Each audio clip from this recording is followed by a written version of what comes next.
प्रभु की दंडवत प्रणाम। एकदम ही आवाज क्यों नहीं आ रही है?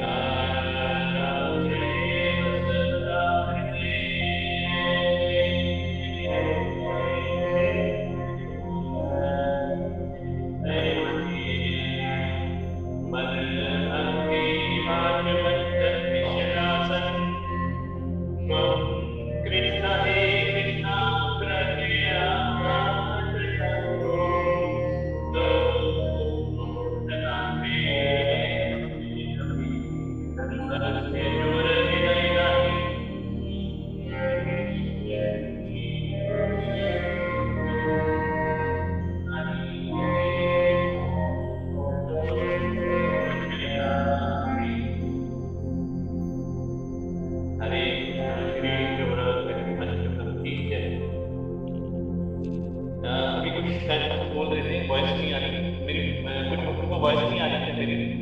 आ रही है प्रभु जी। हरे कृष्णा, प्रभु जी दंडवत प्रणाम। इसका ना मतलब मीनिंग पढ़ लेते हैं। आवाज नहीं आ रही है। तभी बाकी और कुछ बता सकते हैं माता जी के जो प्रॉब्लम हो रही है, वॉइस नहीं आ रही, बाकी सबको भी नहीं आ रही। आ रही है प्रभु जी, आ रही है प्रभु जी, बिल्कुल क्लियर आ रही है प्रभु जी, अब आ रही है आपकी आवाज। अब मैं इसका मतलब पढ़ रहा हूँ, आप मेरा स्क्रीन पे देख सकते हैं।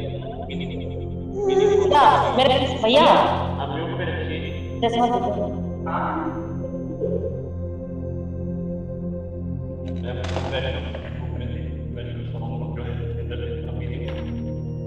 आप स्क्रीन पे भी देख सकते हैं। ध्यान से मेडिटेट करिएगा इसके मीनिंग पर।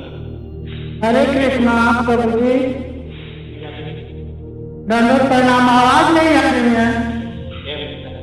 कोई भक्त इनको मैसेज करिए कि हम इनकी आवाज सुन पा रहे हैं लेकिन इनको हमारी वॉइस नहीं आ रही, तो ये आप जहाँ पे भी बैठे हैं अपने प्लेस को चेंज करके देख सकते हैं। कोई भी मैसेज कर सकता है, जैसे मतलब आप कर सकते हैं या कोई और मैसेज कर सकता है। भारतीय पुराना की मतलब आप मैसेज कर सकते हैं। ठीक है, मैं तब तक मीटिंग पढ़ता हूँ।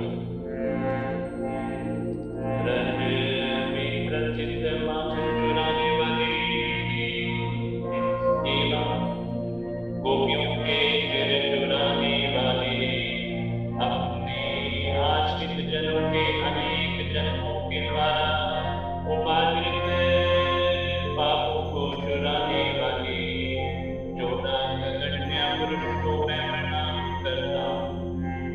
श्रीमती राधिका के हृदय को चुराने वाले, सत्यदाधार की श्यामलता भी चुराने वाले,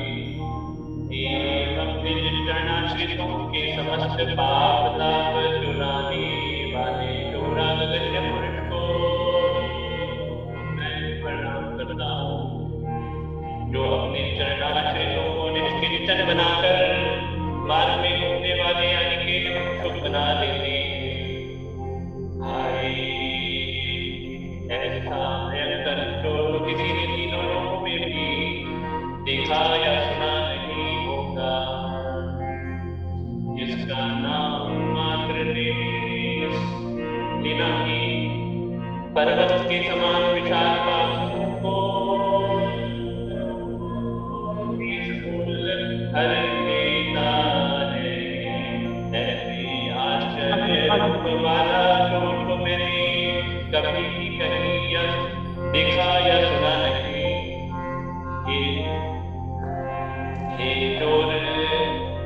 चोर मेरे धन मान इंद्रियां प्राण एवं सर्वस्व को हर कर कहाँ भागे जा रहे हो, क्योंकि आज तो तुम भक्ति रूप रज धारण कर मेरे द्वारा रोक दिए गए हो, क्योंकि तुम यमराज के भयंकर पाश बंधन को, क्योंकि तुम यमराज के भयंकर पाश बंधन को तो काट देंगे हो एवं संसार के भयंकर पाश बंधन को विलीन कर देते हो तथा सभी जनों के समस्त बंधन को काट देते हो। किंतु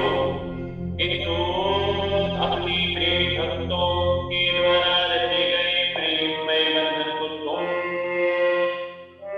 नहीं काट पाते हो। ये मेरे सर्वस्व चुराने वाले चोर रूप हरे, मैंने आज अज्ञान रूप अंधकार समुदाय के भयंकर एवं दुख में मेरे मन रूपी कारागार में तुमको बंद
Hare Krishna, Krishna Krishna, Hare Hare, Hare Rama, Rama Rama, Hare Hare, Hare Krishna, Krishna Krishna, Hare Hare, Hare Rama, Rama Rama, Hare Hare, Hare Krishna, Krishna Krishna, Hare Hare, Hare Rama, Rama Rama, Hare Hare. Jai Prabhupada, Jai Prabhupada, Jai Prabhupada, Jai Prabhupada, Jai Prabhupada, Jai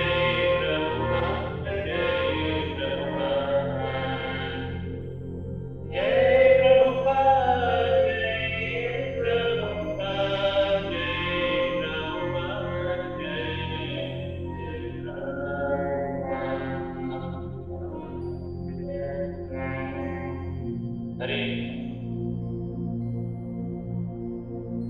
हरे कृष्णा। तो मंगलाचरण करेंगे सबसे पहले। आप प्रयास करिए ये आपको भी याद हो जाए। ओम अज्ञानतिमिरान्धस्य ज्ञानाञ्जनशलाकया चक्षुरुन्मीलितं येन तस्मै श्रीगुरुवे नमः। श्रीचैतन्यमनोभीष्टं स्थापितं येन भूतले स्वयं रूपः कदा मह्यं ददाति स्वपदान्तिकम्। वन्देऽहं श्रीगुरो श्रीयुतापदकमलं श्रीगुरून् वैष्णवंश्च श्रीरूपं साग्रजातं सहगण रघुनाथान्वितं तं सजीवं साद्वैतं सावधूतं परिजनसहितं कृष्णचैतन्यदेवं श्रीराधा कृष्णपादान् सहगण ललितान् श्रीविशाखान्वितांश्च। हे कृष्ण करुणा सिन्धु दीनबन्धु जगत्पते गोपेश गोपिका कान्ता राधा कान्ता नमस्तुते। तप्तकाञ्चन गौराङ्गी राधे वृन्दावनेश्वरी वृषभानुसुते देवी परमामि हरिप्रिये। वाञ्छाकल्पतरुभ्यश्च कृपा सिन्धुभ्येव च पतितानां पावनेभ्यो वैष्णवेभ्यो नमो नमः। जय श्री कृष्ण चैतन्य प्रभु नित्यानंद श्री अद्वैत गदाधर श्रीवासादि गौर भक्तवृंद। हरे कृष्णा कृष्णा कृष्णा हरे हरे, हरे राम राम राम हरे हरे। नमो विष्णुपदाय कृष्णकृष्णाय भूतले श्रीमते भक्तिवेदांता स्वामी इति नाम्ने। नमस्ते सरस्वती देवे गौरवाणी प्रचारिणे निर्विशेष शून्यवादी पाश्चात्यदेशतारिणे। मूकं करोति वाचालं पङ्गुं लङ्घयते गिरिं यत्कृपातमहं वन्दे श्रीगुरुदीनतारणं। श्रीचैतन्येश्वरं परमानन्दमाधवम्। हरे कृष्ण।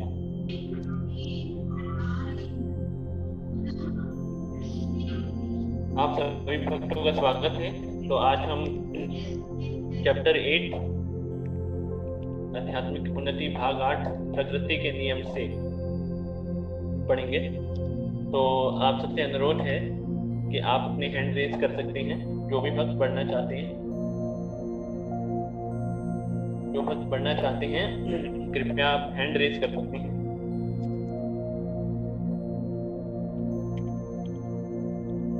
जी अरुणा मित्तल माता जी, आप स्टार्ट करिए माता जी पढ़ना।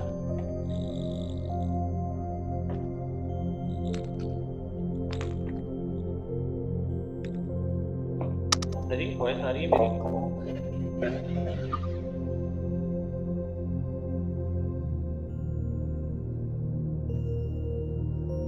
माता जी मेरी वॉइस आ रही है? हाँ जी प्रभु जी आ रही है। हरे माता जी यस हरे कृष्ण प्रभु जी, श्रील प्रभुपाद की जय। आध्यात्मिक उन्नति भाग 8 प्रकृति के नियम से श्री श्रीमद एसी भक्ति वेदांत स्वामी प्रभुपाद। ईशोपनिषद बतलाती है कि हम जो कुछ भी चेतन या अचेतन देखते हैं वह परमेश्वर द्वारा नियंत्रित है। यही बात भगवत गीता 9.10 में श्री कृष्ण कहते हैं कि उनकी शक्तियां सारी वस्तुओं का प्रबंध करती हैं। विष्णु पुराण पुष्टि भी करता है, एक देश स्थित त्यागने ज्योतिष न विस्तारिणी यथा। जिस तरह एक स्थान पर रखी अग्नि के चारों ओर ऊष्मा तथा प्रकाश फैलता है, उसी तरह यह संपूर्ण सृष्टि भगवान से विस्तारित होने वाली शक्तियों की अभिव्यक्ति है। उदाहरणार्थ सूर्य एक स्थान पर है, किंतु यह अपनी ऊष्मा तथा प्रकाश को सारे ब्रह्मांड में वितरित कर रहा है। इसी तरह परमेश्वर अपने भौतिक तथा आध्यात्मिक शक्ति को संपूर्ण सृष्टि में बिखेर रहे हैं। हरि बोल। हरे कृष्ण। हरे बहुत बढ़िया। सभी भक्ति का अभिवादन कर देंगे हरि बोल बोल के। हरि बोल। हरि बोल।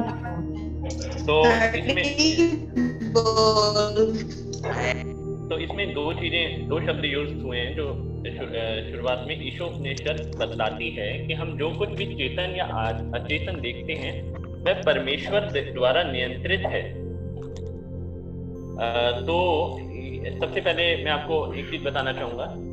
ये ईशोपनिषद उपनिषद जो होता है, उपनिषद दो शब्दों से मिलकर बना है, उपा नी, तीन शब्दों के, उपा नी और शद। तो इसका अर्थ क्या होता है? उपा का मतलब होता है कि पास आना। उपा का क्या अर्थ होता है? पास आना।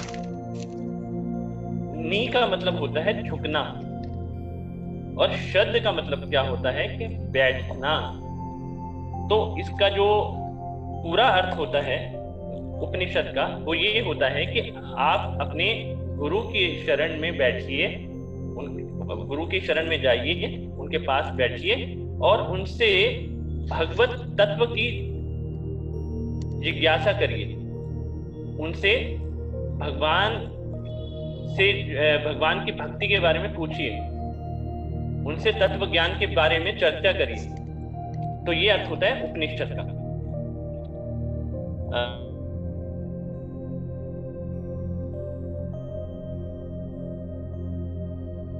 शास्त्रों में वर्णित है कि 4 वेद हैं, 18 पुराण हैं और 108 उपनिषद हैं।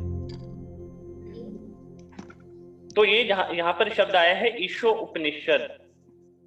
ईशोपनिषद एक शास्त्र है, ऑथेंटिक शास्त्र है। जो 4 वेद होते हैं, कोई बता सकता है 4 वेद कौन कौन से होते हैं? हरे कृष्णा, कोई बता सकते हैं 4 वेद कौन कौन से होते हैं? ऋग्वेद, यजुर्वेद, सामवेद, अथर्ववेद। हाँ ठीक है। किसने बोला है? कौन माता जी ने बोला? अरुणा मित्तल। श्री माता जी। तो ये यजुर्वेद जो होता है, यजुर्वेद जो होता है, इसको हम शुक्ल यजुर्वेद भी कहते हैं, या फिर शुक्ल यजुर्वेद जो होता है हम कह सकते हैं कि यजुर्वेद का एक पार्ट होता है। इस शुक्ल यजुर्वेद का, माता जी कहीं से वॉइस बहुत आ रही है, माता जी प्लीज म्यूट कर दीजिए, माता जी म्यूट कर दीजिए। तो ये जो शुक्ल यजुर्वेद होता है, इसका जो 40 यानी कि 40वां चैप्टर जो होता है उसको ईशोपनिषद कहा जाता है। तो ये एक प्रमाणिक शास्त्र है जो ये बताता है कि हम जो कुछ भी चेतन या अचेतन देखते हैं वो परमेश्वर द्वारा नियंत्रित है। अब प्रश्न ये है कि चेतन और अचेतन क्या चीज है? अरुणा मित्तल माता जी, बहुत वॉइस आ रही है पीछे से। ये चेतन और अचेतन क्या है? कोई बताना चाहेगा? ये चेतन का मतलब क्या होता है और अचेतन का मतलब क्या होता है? हरे कृष्णा, कोई प्रयास करना चाहेगा कि? प्रभु जी, चेतन का मतलब जो जीवित प्राणी है और अचेतन मतलब जो जैसे पेड़ पौधे या अन्य वस्तुएं हैं। अन्य वस्तु हैं वो अचेतन है जी। अच्छा। जैसे हवा, जल, ये सब अचेतन है, और जो चेतन है जैसे जीव हैं, पेड़ हैं और मनुष्य, इस टाइप से। हाँ, ये भी एक नजरिया हो सकता है, लेकिन एक नजरिया ये भी है कि कोई मतलब हर चीज में चेतना है। मतलब ये जो पेड़, खासकर ये जो पेड़ पौधे हैं, इनके अंदर भी चेतना है, ये साइंटिस्ट प्रूव कर चुके हैं। लेकिन इनकी चेतना वैसे ही है जैसे एक छोटा सा शिशु अपने माँ के गर्भ में होता है। जो पेड़ों की चेतना है वो ऐसे है जैसे कि छोटा सा बच्चा अपनी माँ के गर्भ में होता है ना। क्योंकि माँ का जो गर्भ होता है वो मतलब इतना कंजस्टेड होता है कि अगर उसमें किसी ऐसे व्यक्ति को, मतलब मान लीजिए आपको एक बोरी में बंद कर दिया जाए, आपके अंदर पूरी चेतना है, तो आपका दम घुट जाएगा, आप मर जाएंगे। इसलिए भगवान विशेष कृपा करते हैं, उसकी चेतना को दबा देते हैं ताकि उसको घुटन महसूस ना हो, नहीं तो वो मर जाएगा, है ना। तो जो पेड़ पौधे होते हैं उनके अंदर चेतना होती है लेकिन कम होती है। अच्छा, अब एक दृष्टि और भी है, जैसे कि ये दीवार है ना, ये दीवार होती है, इसको हम अचेतन कह सकते हैं क्योंकि इसके अंदर तो कुछ भी चेतना नहीं है। जैसे एक छोटे बच्चे का मैंने एग्जांपल दिखाया, बताया आपको कि छोटे बच्चे में तो फिर भी थोड़ी बहुत चेतना रहती है। कई बार वो जैसे जैसे उसकी चेतना का विकास होता है, वो पेट में, गर्भ में लातें मारता है और वो महसूस भी होता है। लेकिन दीवार तो ऐसी कुछ, दीवार के अंदर तो ऐसा कुछ नहीं होता, तो ये अचेतन इसको कह सकते हैं, है ना। लेकिन एक दृष्टि ये भी है कि ये भी अचेतन नहीं। कैसे? कण कण के अंदर भगवान व्याप्त है। अंडांतरस्तम परमाणु च्यांतरस्तम, हम संहिता में बताते हैं भगवान कि मैं परमाणु के अंदर भी हूं। तो दीवार जो है वो भी परमाणुओं से बनी है और परमाणु के अंदर भगवान है, तो उसके अंदर भगवान है, तो वो अचेतन नहीं है ना। तो ये हर तरह के दृष्टिकोण है, आप कोई भी गलत नहीं है ना। ये इसे कहते हैं अचिंत्य भेद अभेद, मतलब कोई भी पूरी तरीके से गलत भी नहीं है और कोई भी पूरी तरीके से सही भी नहीं है। लेकिन अभी यहाँ पर बता रहे हैं चेतन या अचेतन। देखते हैं, जब हम कोई वस्तु देखते हैं तो हमें ये पता लगता है कि इसको कोई नियंत्रित कर रहा है। जैसे कि मान लो पहाड़, अब पहाड़ जो है उसमें चेतना नहीं है, जैसे कि अभी हमने बताया, लेकिन पहाड़ को कोई तो नियंत्रित कर रहा है। कई बार हम देखते हैं कि पहाड़ों से पहाड़ अपने आप घटने शुरू हो जाती है ना। कौन नियंत्रित कर रहा है उसे? पहाड़ों की चट्टान गिर जाती है तो किसने पुश करा, या किसको कहा गया कि इसको पुश करो, है ना। हवा की बात करते हैं तो हवा को कौन बताता है कि आप इतनी स्पीड में भागिए कि आपके वेग से बड़े बड़े पहाड़ और बड़े बड़े पेड़ जो होते हैं वो धराशायी हो जाएं। किसने उनको ये ऑर्डर दिया, है ना। तो ये सब ऑर्डर देने वाले कौन हैं? परमेश्वर। परमेश्वर ऑर्डर देते हैं और शास्त्रों में बताया गया है कि परमेश्वर के भय के कारण सारे ग्रह काम करते हैं। अगर भय ना हो तो कोई काम नहीं करेगा। जैसे मान लीजिए आप जॉब करते हैं, है ना, तो अगर बॉस का भय नहीं हो तो आप काम नहीं करेंगे, है ना। या ये कुछ भी भय होना चाहिए। मतलब जैसे इनफैक्ट बच्चों की आप सेवा करते हैं तो तब भी एक भय होता है कि अगर मैं बच्चों की केयर नहीं करूंगी तो इनका नुकसान होगा। ये भी एक तरह का भय है ना। तो कहने का तात्पर्य ये है कि ये सारी सृष्टि भय से चल रही है, भय से, और भय होना बहुत जरूरी है। Healthy fear is must for all. Healthy fear होना बहुत जरूरी है, क्योंकि आपको भय नहीं होगा तो आप ढंग से परफॉर्म नहीं कर पाओ। भक्तों को भी भय होता है, लेकिन भक्तों को भय इस चीज का होता है कि अगर मैं भगवान की सेवा ढंग से नहीं कर पाया, भगवान के साथ किसी और भक्त को, किसी और जीवात्मा को नहीं जोड़ पाया, तो भगवान कितने दुखी होंगे। क्योंकि भगवान ये चाहते हैं कि सारी जीवात्माएं उनके धाम में आके रहें। भगवान कहते हैं, है ना, और भगवान चाहते भी हैं। लेकिन भक्त का ये भय होता है कि अगर सारी जीवात्माओं का उद्धार नहीं हो पाया तो भगवान को कितना दुख होगा, इस बात का भय रहता है। भक्त जो है भगवान की इच्छा ना पूरी होने के कारण दुखी होता है। एक वैष्णव सॉन्ग भी है, वैष्णवेरा इच्छा पूर्ण होई, हे पुण्य करी भेजती राधा रानी खुशी हो बे। मतलब कहने का ये मतलब है कि वैष्णवेरा इच्छा पूर्ण होए, परम वैष्णवों की भी यही इच्छा है। क्या इच्छा है? कि कब वो दिन आएगा कि सारे जो बद्ध जीव हैं उनका उद्धार हो जाए। तो परम वैष्णव यही सोचते रहते हैं, है ना। तो ये है, तो ये भय रहता है, सबके अंदर भय रहता है। तो इसलिए यहाँ पे बताया गया है कि चेतन या अचेतन देखते हैं वह परमेश्वर द्वारा नियंत्रित होती है। क्यों नियंत्रित होती है? क्योंकि भय के कारण, है ना। ठीक है।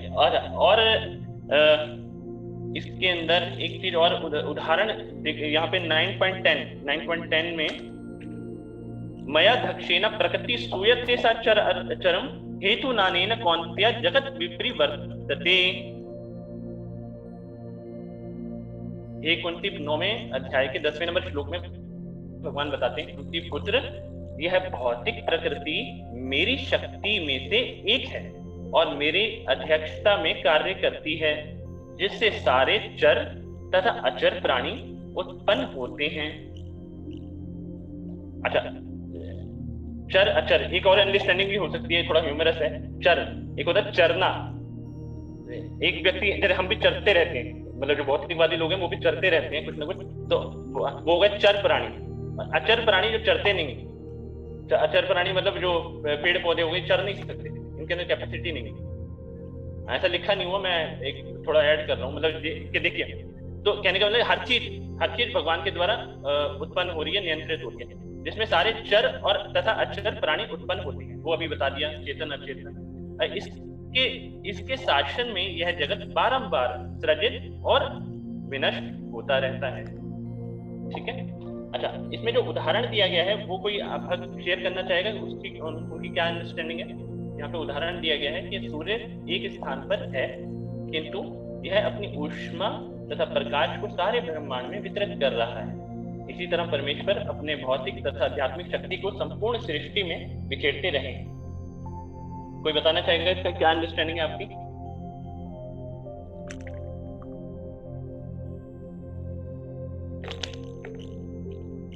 देखिए, प्रयास करिए आप बताने का, क्योंकि आप प्रयास करेंगे, क्योंकि भगवान जो है ना सबके हृदय में परमात्मा रूप में बैठे हैं, और कोई भी व्यक्ति टॉप क्लास नहीं है, कोई भी व्यक्ति पूर्ण नहीं है, सिर्फ भगवान पूर्ण है। तो भगवान को हम सरपास नहीं कर सकते, है ना। तो भगवान, हम सोचें कि नहीं हमसे गलती हो जाएगी तो क्या होगा, तो गलती तो होगी, वो तो सबसे भी होगी, कोई भी व्यक्ति हो सबसे गलती होगी, लेकिन भगवान ये नहीं देखेंगे आपके हृदय में बैठकर कि आपसे गलती हो रही है। भगवान ये देखेंगे आप कितना प्रयास कर रहे हैं। तो इसलिए प्रयास करिए बताने का कि आप इससे क्या समझ रहे हैं, क्योंकि आप प्रयास करेंगे तो भगवान बुद्धि देंगे। ददामि बुद्धि योगम तम। हरे कृष्णा प्रभु जी। प्रभु जी, इसका अर्थ ये समझ में आता है कि जैसे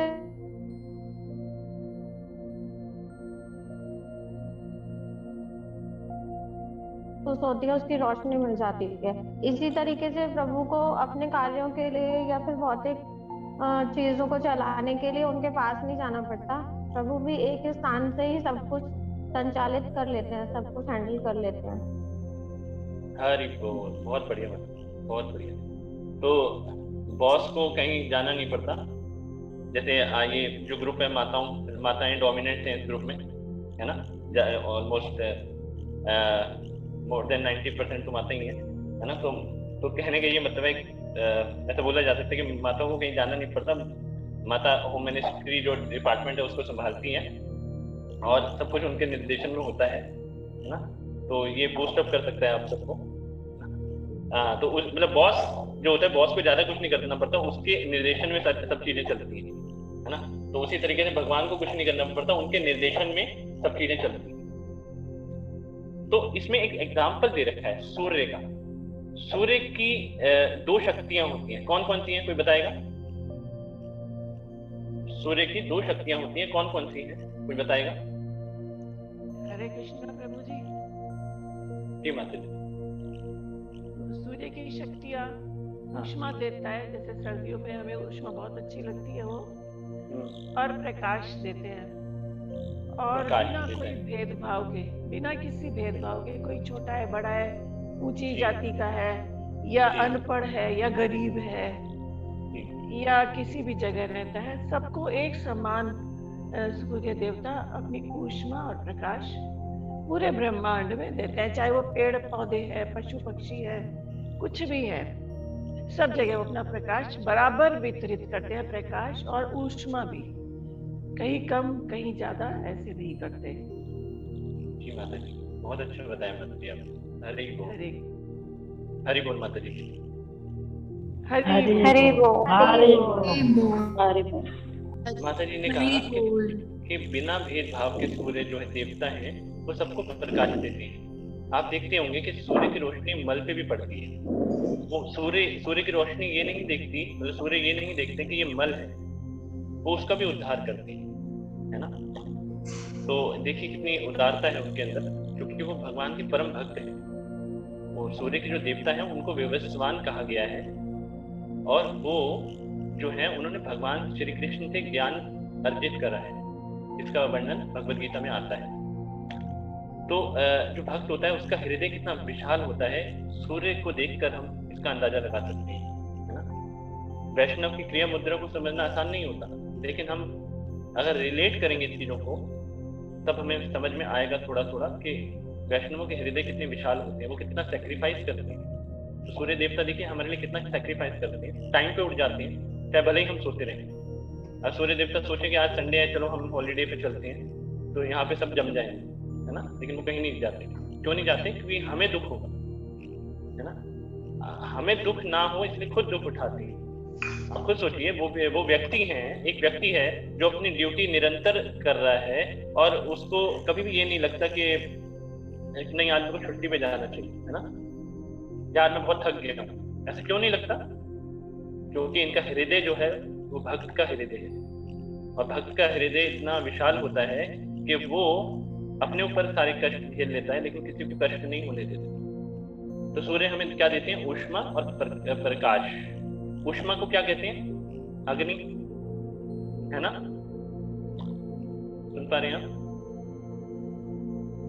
जी प्रभु जी, आवाज आ रही है। जी प्रभु जी। तो सूर्य ऊष्मा मतलब अग्नि और प्रकाश मतलब रोशनी। तो ये दो शक्तियां होती हैं सूर्य की। तो सूर्य रहता तो एक ही जगह पर है, लेकिन उसकी जो शक्तियां होती हैं ये काम करती हैं उनके बिहाफ के ऊपर, और ये शक्तियां सूर्य से अभिन्न है। कोई कह सकता है कि मैं तो सूर्य की रोशनी को मानूंगा, सूर्य को नहीं मानूंगा, तो ये पागलपन है। क्योंकि सूर्य को आप उसकी रोशनी से अलग नहीं कर सकते। जहां रोशनी है वहां पे सूर्य है, और जहां सूर्य है वहां पे रोशनी है ना। ऐसे ही ऊष्मा मतलब अग्नि, जहां अग्नि है वहां सूर्य है ना। तो इसी प्रकार जो परमेश्वर हैं वो एक ही स्थान पे रहते हैं, लेकिन उनकी दो शक्तियां होती हैं, एक भौतिक शक्ति, एक होती है आध्यात्मिक शक्ति। ये ध्यान से सुनिएगा, अब मैं जो बताने जाऊंगा ध्यान से सुनिएगा, नोट भी कर सकते हैं। एक होती है भौतिक शक्ति और एक होती है आध्यात्मिक शक्ति, क्योंकि ये बेस है। अगर ये आपको क्लियर हो गया तो आप समझ जाएंगे कि माया किस तरीके से एक्ट करती है हमारे ऊपर। तो भगवान की दो शक्तियां होती हैं, एक भौतिक शक्ति होती है, एक आध्यात्मिक शक्ति होती है। तो जो भगवान की आध्यात्मिक शक्ति होती है उसको योग माया कहा जाता है, और भगवान की जो भौतिक शक्ति होती है उसे महामाया कहा जाता है। तो जो भगवान की जो भौतिक शक्ति होती है वो दो प्रकार की होती है, एक होती है प्रक्षेपात्मिका शक्ति और एक होती है आवरणात्मिका शक्ति। और ये भगवान के अंडर में काम करती है, भगवान के निर्देशन में काम करती है, और ये इतनी खतरनाक है जिसका आप अंदाजा भी नहीं लगा सकते कि भगवान ने इनको ड्यूटी दी है। मतलब ये तो माँ है ना, उनका हृदय माँ का हृदय है, लेकिन भगवान ने उनको ड्यूटी दी है, उनको सेवा दी है कि जो दुष्ट है, जो व्यक्ति भोग करना चाहते हैं मुझे भूलकर, तो उनको आप मुझको भुलाने में हेल्प करो ना। उन व्यक्तियों को भुला दो कि मैं ईश्वर हूं, जब तक उनको अकल नहीं आती। तो जो भौतिक प्रकृति है महामाया, वो प्रक्षेपात्मिका शक्ति और अवरणात्मिका शक्ति। तो ये कैसे काम करती है? जो प्रक्षेपात्मिका शक्ति होती है वो हमें, हमारे मन को कैप्चर कर लेती है और हमें कहती है चलो 8 बज गए, 7 बहू वाला सीरियल भी तो देखना है ना। कल का एपिसोड देखा था, कितना अच्छा था। उस सास जो थी कितनी चालें चल रही थी बहू को फंसाने के लिए। तो आज का एपिसोड तो देखना बनता है ना। पता तो लगे बहू कैसे इस समस्या को टैकल करती है ना। बहू किस तरीके से इस समस्या को टैकल करती है, क्योंकि देखेंगे नहीं तो टिप्स कैसे मिलेंगे, टिप्स कैसे मिलेंगे, घर को कैसे तोड़ा जाए, है ना। तो ये माया जो है, ये प्रक्षेपात्मक शक्ति ना हमारे मन में इस तरह के विचार उत्पन्न करेगी। देखो देखो देखो, बहुत मजा है, देख लो। अब जिंदगी में आए हो, आंखें मिली हैं, कान मिले हैं, है ना, तो इनका यूज करना चाहिए हमें। क्या यूज करना चाहिए? सास बहू के सीरियल देखो, मूवी आई है ना, मूवी वो देखना जरूरी है। पूरी जिंदगी तुम, चाहे पूरी जिंदगी उस व्यक्ति ने पूरी जिंदगी मूवी देख देख के अपनी खत्म कर दी हो, लेकिन आज तक उसे सुख नहीं मिला, लेकिन ये जो शक्ति है ना, ये फिर कहेगी उसको, प्रक्षेपात्मिका शक्ति के देखो बहुत आनंद है, भगवान को बिना ऑफर करे खा लो, बहुत आनंद है। 5 मिनट बचेंगे आपके, 10 मिनट बच जाएंगे आपके। अगर आप भगवान को ऑफर नहीं करोगे ना तो आपके 10 मिनट बचेंगे। 10 मिनट बचाए आप, कितनी अच्छी बात है ना। कर लो। आज 3:45 से 6 बजे तक जो जूम पे क्लास होती है, आज छोड़ दो। कोई क्या फायदा उसका, है ना। यूट्यूब पे भी तो दिखाया जा सकता है, यूट्यूब पे भी तो बहुत मसाला है।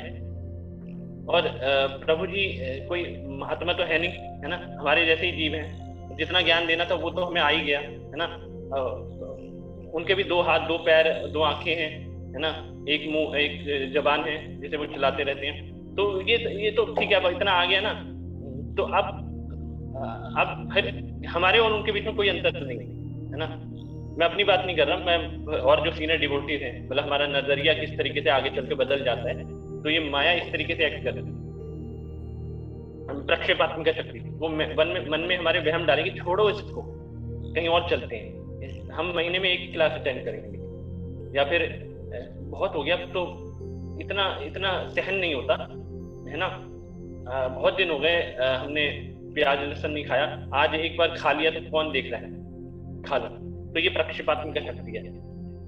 अब जब ये प्रक्षेपात्मिका शक्ति हमें प्रलोभन देगी कि ये भी गलत काम करो, वो भी गलत काम करो, फिर जब हम गलत काम करेंगे और तब उसके बाद जब हमें रिएक्शन आएगा, मान लीजिए किसी व्यक्ति ने शराब छोड़ दी और प्रक्षेपात्मिका शक्ति उसे कह रही हो कि शराब पी लो, क्या जाता है, और उसने दोबारा पीनी शुरू करी हो, तो उसके बाद क्या होगा? जब उसका लीवर जो होता है वो सड़ जाएगा, तो उसको अकल आएगी, अरे ये मैंने क्या करा, मैंने जो छोड़ दी थी शराब वो बहुत अच्छा करा था, लेकिन अब मैंने शुरू करी है तो इसकी वजह से तो मेरा नुकसान हो गया।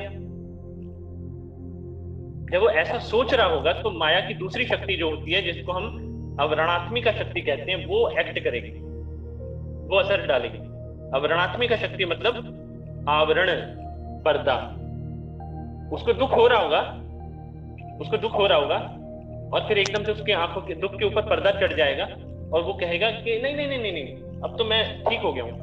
मतलब उसको दुख हो रहा होगा, उसने हॉस्पिटल में इलाज कराया होगा, और इलाज कराने के बाद माया उसकी आंखों पे पर्दा डाल देगी कि अरे कोई दुख नहीं है, दोबारा शुरू हो जाते हैं, है ना। उसी प्रकार जब हम लेक्चर सुनते हैं तो बड़े मोटिवेट हो जाते हैं, उसके बाद फिर माया के प्रभाव में पड़ जाते हैं, है ना। तो प्रभुपाद जी कहते थे, प्रभुपाद जी से किसी ने पूछा, किसी भक्त ने पूछा कि हम माया के प्रभाव में कब पड़ते हैं, when we fall in Maya। तो प्रभुपाद बोलते हैं, we are always in Maya, but sometimes we fall in Krishna consciousness। हम हमेशा माया के प्रभाव में रहते हैं, लेकिन कभी कभार कृष्ण कॉन्शियसनेस में गिर जाते हैं, है ना।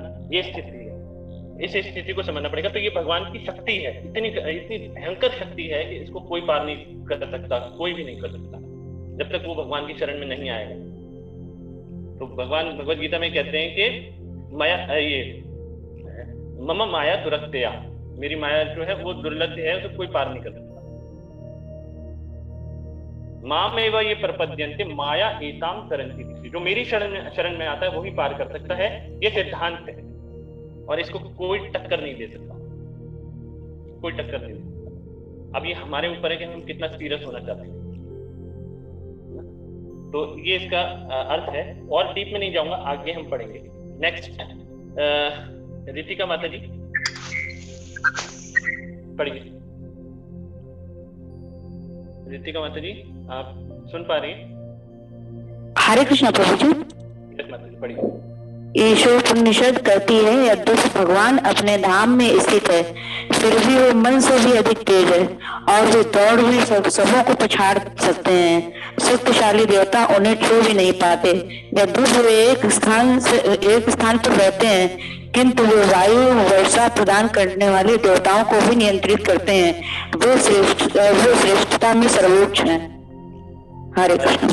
हरि बोल, हरि बोल माता जी के लिए बहुत अच्छा पढ़ा। सभी वक्त एक बार इनको प्रोत्साहित करें। हरि बोल, हरि बोल, हरि बोल, हरि बोल। अब तो कॉलिंग फेस्टिवल हो रहा है, आप सब एक दूसरे को जानते होंगे। जी प्रभु जी। तो ईशोपनिषद आगे बताती है कि भगवान अपने धाम में, मतलब भगवान अपने घर पे हैं, और फिर भी वह मन से भी अधिक तेज है और दौड़ में सबको पछाड़ देते हैं। तो ये मन के अंदर क्या, मन की शक्ति के बारे में कोई बताना चाहेगा? मन के अंदर क्या क्वालिटी होती है? मन के अंदर कोई बताना चाहेगा कि मन के अंदर क्या क्वालिटी होती है? हरे कृष्णा। कोई भक्त बताना चाहेगा कि मन के अंदर क्या गुण होता है, क्या शक्ति होती है? हरे कृष्णा प्रभु जी। शबालन माता जी आप सब बताएंगे, ठीक है माता जी बताइए। प्रभु जी, मन जो है वो सबसे ज्यादा तेज भागता है, जो एक विद इन अ सेकंड अपना टॉपिक भी बदल सकता है और यहाँ से वहां पहुंच सकता है। यस, हरि बोल, बहुत बढ़िया माता जी। और कोई भक्त मन के अंदर और क्या क्वालिटी होती है, कोई बताना चाहेगा?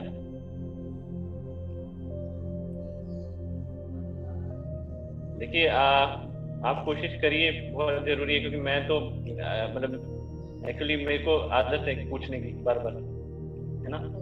जो भी आपकी अंडरस्टैंडिंग है आप शेयर करिए ताकि आप ही का फायदा हो, है ना। हरे कृष्णा प्रभु जी। ज्योत्सना माता जी आप बताना चाहें मन की क्वालिटी? हाँ जी, जय श्री कृष्णा। यस माता जी। जो मन होता है वो बहुत चंचल होता है, कभी कहीं भागता रहता है, कभी भी कुछ भी सोचने लगता है, कुछ भी करने लगता है।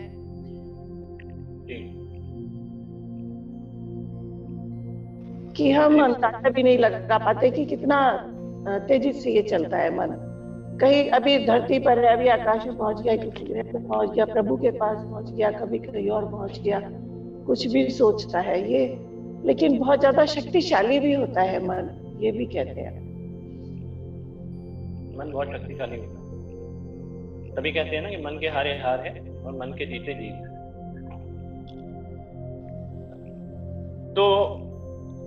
तो इसमें बता रहे हैं कि भगवान जो है ना, मन से भी अधिक, यद्यपि भगवान अपने धाम में स्थित हैं, फिर भी वह मन से भी अधिक तेज है। जैसे माता जी ने बताया, निशा बालन माता जी ने बताया, ज्योत्सना माता जी ने बताया कि मन चंचल होता है और मन हमें कहां से कहां ले जाता है। अभी आप क्लास में बैठे हैं तो हो सकता है कि कभी आपने सफर करा हो, इंग्लैंड गए हो या फिर शिमला में गए हो, मसूरी में गए हो, तो अभी आप सोच के देखिए तो आपका मन वहां पे पहुंच जाएगा। ये मन की शक्ति है। और सेकंड से भी कम हिस्से में वो वहां पे पहुंच जाएगा। मन की स्पीड इतनी ज्यादा है ना। लेकिन ब्रह्म संहिता में बताया गया है कि पंथस्तु कोटि शत वत्सर संप्रगम्यो वायोर अथापि मनसो मुनि पुंग्यवानम। मतलब मन की गति से जो बड़े बड़े योगी हैं वो हजारों वर्ष तपस्या करते हैं, करोड़ों वर्ष तपस्या करते हैं। मन की गति से वो जो ऐसे योगी जो हैं जो तपस्या करते हैं, वो मन की गति से भगवान के धाम जाने का प्रयास करते हैं, लेकिन वो भी नहीं पहुंच पाते, वो भी नहीं पहुंच पाते, है ना। तो मतलब भगवान इतना दूर है ना। तो मतलब आप डिस्टेंस समझ पा रहे हैं कि मन हमारा एक ही सेकंड, मतलब कुछ ही, मतलब अभी हमने सोचा और हम वहां पहुंच गए, लेकिन भगवान का धाम इतना दूर है कि हम मन की गति से भी नहीं पहुंच पाते। तो भगवान इतनी दूर से यहां तक आ जाते हैं अपने भक्त की पुकार सुनकर। अपने भक्त की पुकार सुनकर भगवान तुरंत प्रकट हो जाते हैं। तो भगवान की जो स्पीड है, भागने की स्पीड है, वो मन से भी अधिक तेज है, ये इसके अंदर बताया गया है। और शक्तिशाली देवता उन्हें छू भी नहीं पाते, यद्यपि वे एक स्थान पर रहते हैं, किंतु वे वायु वर्षा प्रदान करने वाले देवताओं को नियंत्रित करते हैं। वो एक ही जगह में बैठे बैठे सबको हैंडल करते हैं। सारे जितने भी देवी देवता हैं, जैसे मैंने अभी बताया कि उनके भय से सब काम करते हैं। सारे देवता भगवान के निर्देशन में काम करते हैं, पूरी प्रकृति भगवान के निर्देशन में काम करती है, जैसे श्लोक में भी बताया गया था। और तो वह श्रेष्ठता में सर्वोपरि, इससे भगवान को मतलब आपको इस तरह से सोचना है, तब आपके मन में ये होगा कि अरे मैं जिसकी भक्ति कर रहा हूँ वो कितना बड़ा व्यक्ति है। हम जब मान लीजिए आपने देखा होगा, कभी हमने देखा किसी नेताओं के जो नेता या फिर कोई बड़ा अमीर व्यक्ति होता है, उनके बच्चों में अकड़ होती है। क्यों अकड़ होती है, कोई बताना चाहेगा? ये तो बहुत सिंपल क्वेश्चन है। आकांक्षा मित्तल माता जी, आरती कुमारी माता जी, वंदना पांडे माता जी, जो अमीर बच्चे होते हैं, उनके अमीर बच्चे होते हैं, यानी कि जिनके पिताजी अमीर होते हैं, उन बच्चों में अकड़ क्यों होती है? कोई बताना चाहेगा जिन्होंने नहीं बोला? हरे कृष्ण प्रभु। यस, इंदु माता जी बोलिए। हाँ, उन बच्चों में घमंड इसलिए रहता है कि मेरे मैंने पापा के उस पद के लिए घमंड करते हैं कि हम तो इतने बड़े, मैंने पापा हमारे मैंने पद पर है, ऊंचे पद पर है, इससे इन लोग को घमंड रहता है। हाँ, तो पापा के पद के लिए इन लोगों को घमंड रहता है, मेरे पापा बहुत ऊंचे पद पर है। ये लोग अपना भी अकड़ दिखाते हैं, अपने दोस्तों को दिखाते हैं, अपना अकड़ दिखाते हैं। अपना अकड़ दिखाते हैं। और कोई हरे कृष्ण। हरे कृष्ण प्रभु जी। यस माता जी बोलिए। हाँ जी प्रभु जी, जिनके जो बच्चे जिनके माँ बाप अमीर होते हैं, पैसे वाले होते हैं या नेता होते हैं, तो उन बच्चों को इसलिए ईगो आ जाती है, क्योंकि उनको लगता है मैं कुछ भी गलत करूंगा तो मेरे फादर पैसा वैसा भर के किसी तरीके से अपने मेरे को बचा लेंगे, या उनकी इतनी ज्यादा ख्याति है बाहर की, वो उनका नाम नहीं आने देंगे, क्योंकि वो बड़े माँ बाप के बच्चे हैं और इस माँ बाप घर से बिलोंग करते हैं, इसलिए प्रभु जी उनके अंदर ईगो आ जाती है। इसलिए इनके अंदर ईगो आ जाती है। बहुत बढ़िया। हरे कृष्ण। हरि को तो ईगो। प्रभु जी। यस माता जी, निशा बंदन प्रभु जी, क्योंकि वो अपने आप को अदर बच्चों के मतलब बाकी बच्चों से ज्यादा सिक्योर समझते हैं, इसलिए उनके अंदर ईगो आ जाती है कि हम अभी सिक्योर हैं और हमारे साथ कुछ नहीं हो सकता, क्योंकि हमारे फादर जो है वो बहुत अच्छी पोस्ट में है या बहुत रिच है। बहुत अच्छा, बहुत बढ़िया। जय श्री कृष्ण प्रभु जी। सिक्योरिटी वाली बात अच्छी करी आपने। हाँ बताइए माता जी, कौन बोला? एक बात और होती है, ये सब बातें जो माता जी ने बताई वो तो ठीक है, पर उनके माँ बाप भी उन बच्चों के मन में ये भर देते हैं तो कुछ भी कर ले, तेरा कुछ नहीं होएगा, कुछ भी करके हम संभाल लेंगे सब कुछ। मैं ये हूँ, मेरी दिल्ली तक पहुंच है, मेरी वहां तक पहुंच है, मैं ये कर सकता हूँ, मैं सारे पुलिस वालों को जानता हूँ, तो तुम कुछ भी करो। तो माँ बाप भी उनके मन में ये सब भर देते हैं, रिश्तेदार भर देते हैं, अड़ोसी पड़ोसी, अरे ये तो उसका बेटा है, उसकी बेटी है, इसे कुछ मत बोलना, इसे कुछ मत कहना। अच्छा, एक चीज समझने वाली माता जी ने बहुत अच्छा बोला, तुम कुछ भी कर लो, है ना। और वो इतने बच्चे सिंसियर होते हैं कि माँ बाप की बात भी मान लेते हैं, है ना, कि हम ठीक है, माँ बाप ने कह दिया तो हम कुछ भी करेंगे। कितनी सिंसियरिटी है उनके अंदर, है ना। कितनी सिंसियरिटी है। देखिए ये भी एक गुण है, सिंसियरिटी होना, है ना। और हमको तो ये नहीं लगता है कोई माँ बाप अपने बच्चों को बिगाड़ने की कोशिश करेगा। नहीं माता जी, आजकल हो रहा है माता जी। अब उनको नहीं पता, उनको लग रहा है कि हम नहीं बिगाड़ रहे, लेकिन बिगाड़ रहे हैं। आजकल समाज में ये हो रहा है। अब सुनिए, एक मुद्दे की बात ये है कि देखिए, ज्योत्सना माता जी ने कहा कुछ भी करो, और वो इतने सिंसियर है कि वो कुछ भी करेंगे, है ना। रितिका माता जी ने कहा कि उनके अंदर मतलब ईगो होती है ना। ईगो मतलब काम बिगाड़े सिर्फ 6 सेकंड में। इनो खाने से तो हमारे 6 सेकंड में पेट ठीक हो जाता है, लेकिन ईगो से 6 सेकंड में हमारा काम बिगड़ जाता है। तो अहंकार, अहंकार विमूढ़ आत्मा करता अहम इति मन्यते। तो अहंकार की वजह से व्यक्ति सोचता है देखो मेरा कितना बड़ा बैकअप है पीछे, है ना, और मैं ये कर दूंगा, मैं वो कर दूंगा, तो वो सोचता है ना। तो देखिए कितना अच्छा है, अच्छी बात है ना कि वो सोच रहा है मैं ये कर दूंगा, वो कर दूंगा, मतलब ये भी गुण है ना कि सोचना, वो टाइम दे रहा है ना। और निशा बालन माता जी ने कहा सिक्योरिटी, तो निशा बालन माता जी ने कहा कि सिक्योरिटी महसूस करता है कि हाँ मेरे पीछे कोई है, मतलब मेरे पापा जी के 2 बाउंसर हैं जो अगर किसी बच्चे ने मेरे पे उंगली उठाई तो बाउंसर जो है उसको मसल देंगे, है ना। तो ये एक जो मतलब अहंकारी बच्चा है, अहंकारी माँ बाप का बच्चा है, जो एक भौतिकवादी सोच रखने वाला जीवात्मा है, वो इतना सब कुछ सोचता है ना, कि मेरे बैकअप में मेरे माता पिता हैं, वो कुछ भी कर सकते हैं, है ना, और उसको अहंकार भी होता है, तो है ना, उसको सिक्योरिटी भी महसूस होती है। लेकिन जो जब हम भक्त हैं, जब हम भक्ति करते हैं, तो ये जो मूड है, ये जो भावना है हमारे अंदर क्यों नहीं आती कि हमारी सिक्योरिटी है। भगवान ने हमें कहा है कि मेरे भक्त का कभी नाश नहीं होता। अर्जुन को भगवान श्री कृष्ण कहते हैं कि हे अर्जुन ये घोषणा कर दो कि मेरे भक्त का कभी नाश नहीं होता। तो हमें ये सिक्योरिटी महसूस क्यों नहीं होती, ये इंश्योरेंस क्यों नहीं महसूस होता, है ना। और ईगो की अगर हम बात करें तो ये हमारा भौतिक अहंकार है ना, जो जीवात्मा होती है कि भाई मेरे माँ बाप जो है बहुत अमीर है तो वो कुछ भी कर लेंगे। तो ये अहंकार हमें भगवान के प्रति क्यों नहीं महसूस होता। अहंकार होना बुरा नहीं है, लेकिन अहंकार भौतिक चीजों के प्रति होना बुरा है। भौतिक इन द सेंस मतलब आपको अहंकार है कि मेरे माता पिता हैं तो वो सब संभाल लेंगे, वही सब करता धरता है, सारी दुनिया उन्हीं की वजह से चल रही है। तो हमें इस बात का अहंकार क्यों नहीं होता कि परम पिता भगवान है और उन्हीं के निर्देशन में ये चर और अचर प्रकृति जो है वो कार्य कर रही है। इस बात का अहंकार क्यों नहीं होता। अगर ये अहंकार हो कि हमारे वास्तविक पिता भगवान श्री कृष्ण हैं और हम वो क्या चाहते हैं हम उनको सुने, तो हमें सब कुछ मिलेगा। जैसे सिंसियरिटी की बात हुई ना, जैसे इन्होंने कहा कि कुछ भी कर दो, ज्योत्सना माता जी ने कहा ना कि तू कुछ भी कर दे कोई दिक्कत नहीं है, तो वो करता है क्योंकि वो सिंसियर होता है। तो हमारे अंदर ये सिंसियरिटी क्यों नहीं है कि भगवान कह रहे हैं कि भाई मेरे भक्त बनो, मेरा नाम लो, है ना। तो वो हमारे अंदर क्यों नहीं है सिंसियरिटी। तो ये इसे कहते हैं, ये 2 तरह के अहंकार हो गए। एक तो हो गया भौतिक और एक होता है आध्यात्मिक अहंकार। तो आध्यात्मिक अहंकार जो है हमें भगवान के पास लेके जाता है और भौतिक अहंकार हमें भगवान से दूर लेके जाता है। ठीक है, इसे सही सेंस में समझना चाहिए।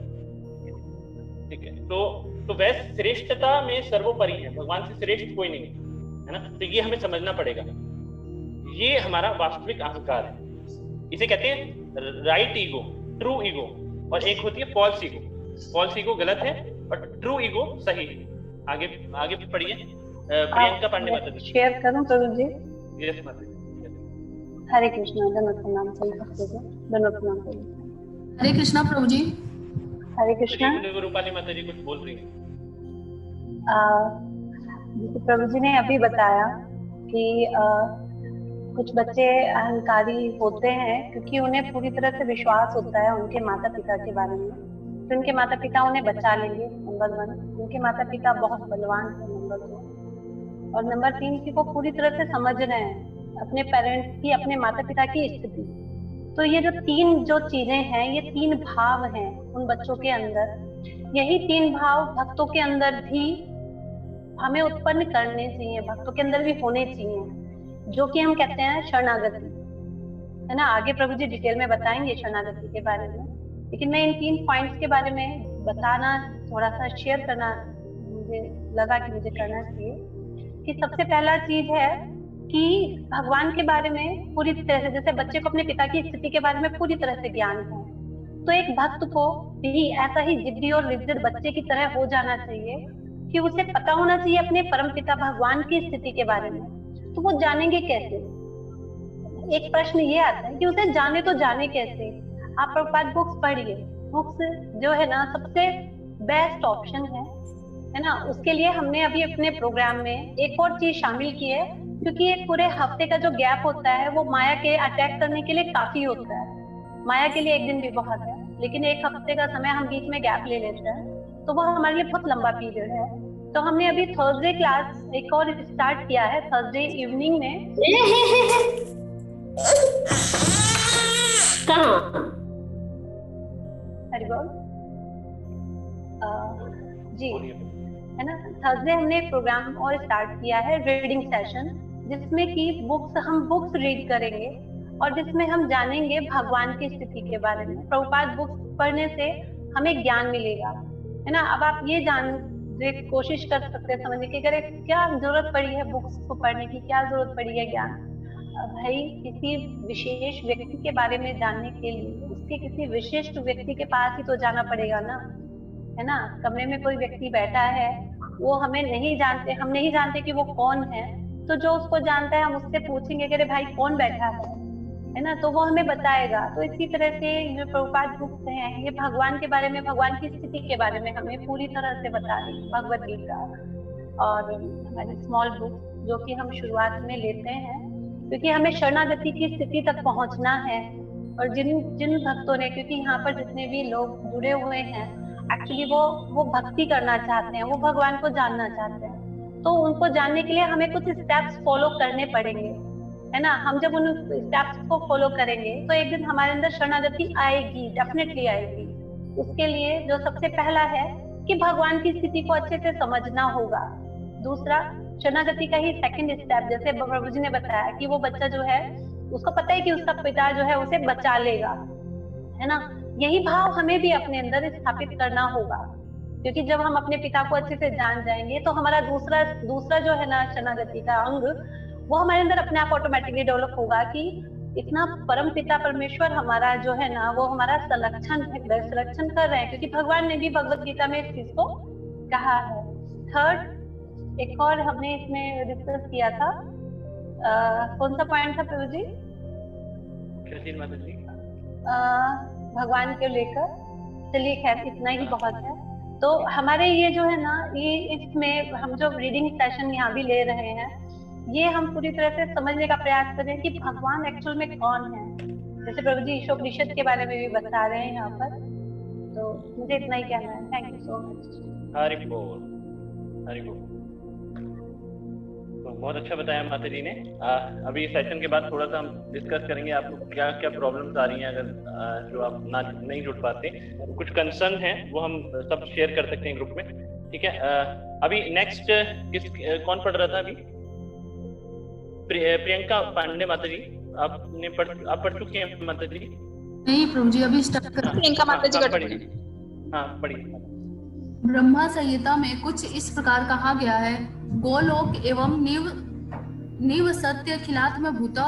यद्यपि कृष्ण गोलोक वृंदावन में रहते हैं, किंतु उसी के साथ वे सभी जीवों के हृदय में भी रहते हैं। आगे पढ़िए। गोलोक में कृष्ण को कुछ भी करना नहीं पड़ता। वे अपने संगियों, गोपियों, ग्वाल बालों, अपनी माता, अपने पिता, अपनी गौओं तथा बछड़ों आदि के साथ केवल आनंद लेते हैं।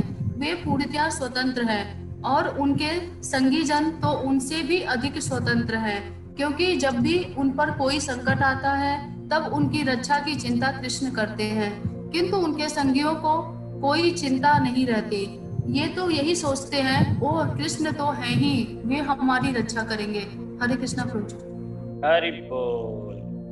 क्या समझ में आया आपको? हरि बोल। हरि बोल। इस ये पैरा जो हमने पढ़ा इससे क्या समझ में आया आपको? आप कोई शेयर करना चाहेंगे?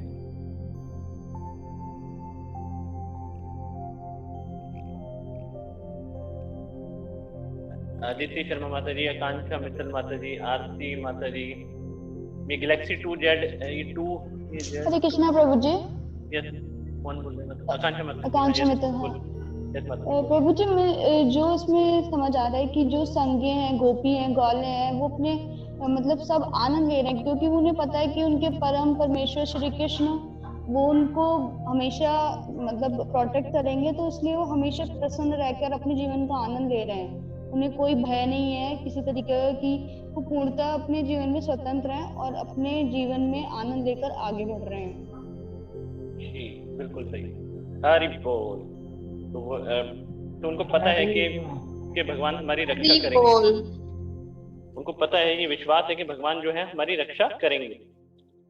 अच्छा, तो और कोई कुछ कहना चाहता है? हरे कृष्णा प्रभु जी। वंदना मैडम। दंडवत प्रणाम। मैं ये कह रही हूँ कि गोलोक में गोपी ग्वाल और ये सभी लोग इसलिए आनंदित हैं, जैसे आपने कहा कि बड़े राजनेताओं और नेताओं के बच्चे क्यों अपने आप को इतना सुरक्षित महसूस करते हैं, उसी तरह जो लोग गोलोक में हैं और गोपियां ग्वाल बाल सब कृष्ण को इतना समर्पित किए हुए हैं अपने आप को कि उन्हें जरा भी भय नहीं है कि हमारा क्या होगा।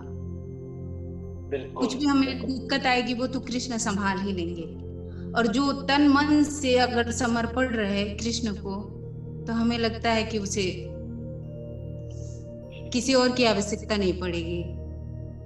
हरि बोल। बहुत बढ़िया। हरि बोल। माता जी ने एक चीज कही है कि अगर कोई तन मन धन से भगवान श्री कृष्ण को समर्पित रहे तो उसे किसी की आवश्यकता नहीं पड़ेगी, कि उसे ये नहीं सोचना पड़ेगा कि मेरी रक्षा करने कौन आएगा, है ना। अच्छा, इसके बारे में हम डिटेल चर्चा कर सकते हैं, लेकिन मैं एक चीज बताना चाहूंगा। यहाँ पे लिखा है वह है पूर्णतया स्वतंत्र है। जो भगवान है वो पूर्ण रूप से स्वतंत्र है, वो ऑर्डर कैरियर नहीं है। ऑर्डर कैरियर नहीं है आप, मतलब, लेकिन हम क्या करते हैं, हम ऑर्डर कैरियर बना लेते हैं, भगवान ये कर दो, भगवान वो कर दो, है ना। एक्चुअली में जो भगवान की पोजीशन है वो पोजीशन ये नहीं है कि हम उनसे कहते रहें और वो हमें देते रहेंगे। वो तो देखिए, वो हम नहीं भी कहेंगे तब भी वो हमें दे रहे हैं। अब जो चीज हमें बिना मांगे ही मिल रही है तो हम उस चीज के लिए क्यों मांगते हैं? हमारे कर्मों के अनुसार जो हमें मिलना चाहिए भगवान दे रहे हैं, लेकिन फिर भी हम लालचवश भोगने के कारण, भोग की प्रवृत्ति के कारण हम बार बार वही चीजें मांगते हैं जो हम भोग चुके हैं। भगवान ये दे दो, भगवान वो दे दो।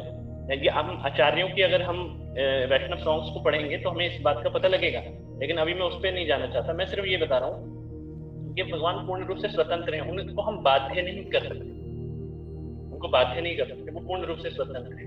और जो पूर्ण रूप से स्वतंत्र हो वही हमें स्वतंत्रता प्रदान कर सकता है। और जब भगवान हमें स्वतंत्रता प्रदान करते हैं तो जो हमारी स्वतंत्रता होती है वो भगवान से भी बढ़कर होती है। ये इस पैराग्राफ का मतलब है। जैसे कि जो भगवान के जो पार्षद होते हैं, जो भगवान के क्लोज होते हैं, वो अपने आप को भगवान से भी ज्यादा स्वतंत्र मानते हैं, क्योंकि भगवान से उनका प्रेम का रिश्ता होता है। अब जिससे आप प्रेम करते हो तो आप अपनी परवाह ना करते हो उसकी जान बचाओ, है ना। तो भगवान परम स्वतंत्र हैं, लेकिन भगवान अपनी स्वतंत्रता को भी त्याग देते हैं भक्तों के आगे। और हम ये सोचते हैं कि हम सब कुछ कर लेंगे, हम स्वतंत्र हैं। हम स्वतंत्र नहीं है, हम सब तो बद्ध जीव हैं। भगवान पूर्ण स्वतंत्र हैं, लेकिन भगवान हमारे पास तब आएंगे और हमें स्वतंत्रता तब प्रदान करेंगे जब हम भक्ति करेंगे।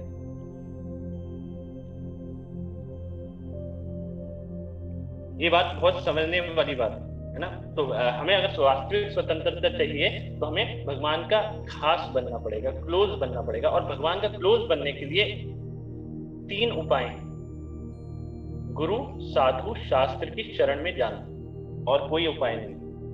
हम ये सोचें कि भगवान और मैं और भक्त गए पीछे, भक्तों को साइड कर देते हैं, बहुत ज्ञान आ गया हमारे अंदर और हम क्लोज बनेंगे भगवान, तो भगवान कभी एक्सेप्ट नहीं करेंगे। किसी का क्लोज बनने के लिए उस व्यक्ति के क्लोज जाइए जिस व्यक्ति के आप क्लोज जाना चाहते हैं, जो उसका क्लोज हो। किसी के माता पिता से दोस्ती करनी है तो उसके बच्चे को प्यार दीजिए, माता पिता अपने आप आपके पास आएंगे।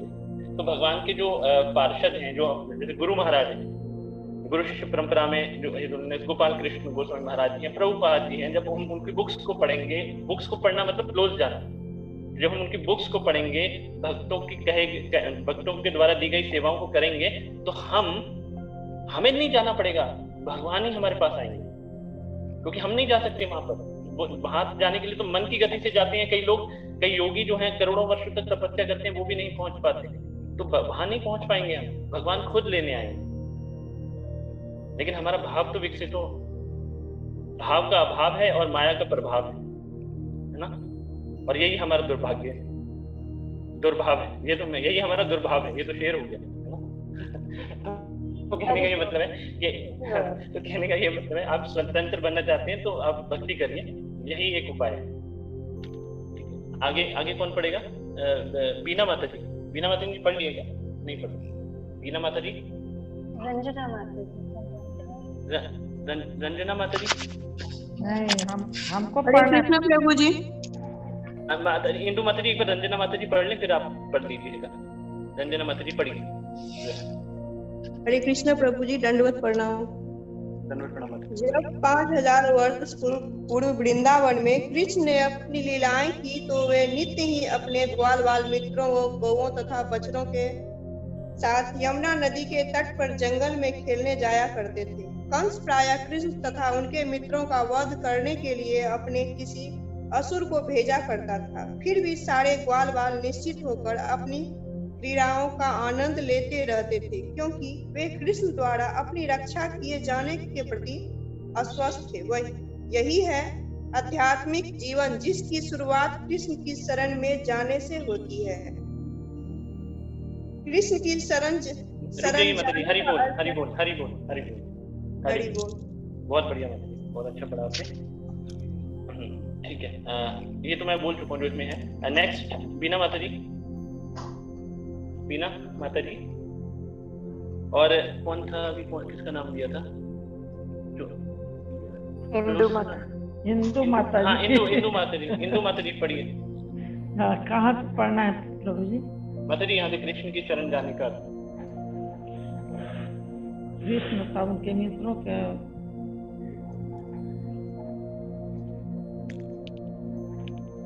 पढ़िए। केवल कृष्ण द्वारा कहाँ फिर से सारे ग्वाल बाल निश्चिंत होकर अपनी नहीं। कृष्ण के शरण जाने का अर्थ है कि यह प्रबल विश्वास होना कि कृष्ण हमें किसी भी घातक स्थिति में बचाएंगे।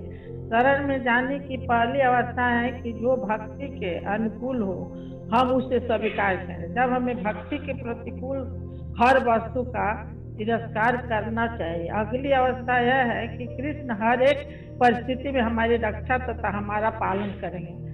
वस्तु यह कि हर एक को पहले से ही संरक्षण प्रदान कर रहे हैं और पालन कर रहे हैं। यह सत्य है, किंतु माया बस हम यह सोचते हैं कि हम स्वयं अपनी रक्षा कर रहे हैं या हम अपना भरण पोषण स्वयं कर रहे हैं। हरे कृष्ण। जी जी, हरे कृष्ण। वो मैंने माया के बारे में तो आपको पहले ही बता दिया है कि माया के प्रभाव के कारण हम क्या क्या सोचते हैं। तो इसमें जो इम्पोर्टेंट कुछ मैंने हाईलाइट करे हैं शब्द, आप देख पा रहे होंगे स्क्रीन के ऊपर। इसके बारे में कुछ बताइए आप।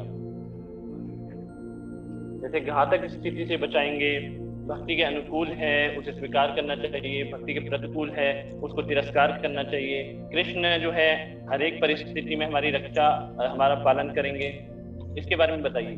इसमें से किसी एक शब्द के बारे में भी कुछ बताना चाहें तो आप बता दो, बोलिए। हरे कृष्ण प्रभु जी। आकांक्षा माता जी बोलिए। घातक परिस्थिति से बचाएंगे, जो हम ये हमारी जो भौतिक माया से हम हमेशा घिरे हुए हैं, तो अगर हम भक्ति में लगे रहेंगे तो हम भौतिक माया से बचे रहेंगे। एग्जैक्टली, बहुत बढ़िया। भक्ति के अनुकूल हमें से स्वीकार करना चाहिए। जो भक्ति में जाने के लिए हमें अपना नियम है, हमें अपनी जो दिनचर्या है उसको बदलना चाहिए और उसे स्वीकार करके हमें अपना आगे बढ़ना चाहिए। और प्रतिकूल जो हमें तिरस्कार करना है, भक्ति के लिए जो हमारे नियम बने हुए हैं, जिन जिन वस्तुओं का जिस चीज का हमें तिरस्कार करना चाहिए उनका हमें त्याग करना चाहिए। और इसी तरह त्याग प्रभु जी, जैसे कि हमारा जो नियम है कि हमें प्याज है, लहसुन है और जो एग, ये सब चीजें होती हैं इनका तिरस्कार करना चाहिए। नियम अनुकूल उठकर प्रभु का ध्यान करना चाहिए। तो उस तरीके से हमें है कि हम जैसे उठकर कोई भी उठा, सुबह उठकर अपना एकदम से ब्रेकफास्ट कर लिया, तो वो सब चीजें हैं कि अपना नियम अनुसार जो हमने चेंज करा है भक्ति के लिए वो हमें चेंज करना चाहिए। बहुत अच्छा। हरि बोल, हरि बोल, हरि बोल, बहुत बढ़िया। हरि और कुछ? हरि बोल, हरि बोल। जिन्होंने नहीं बोला वो बोल सकते हैं।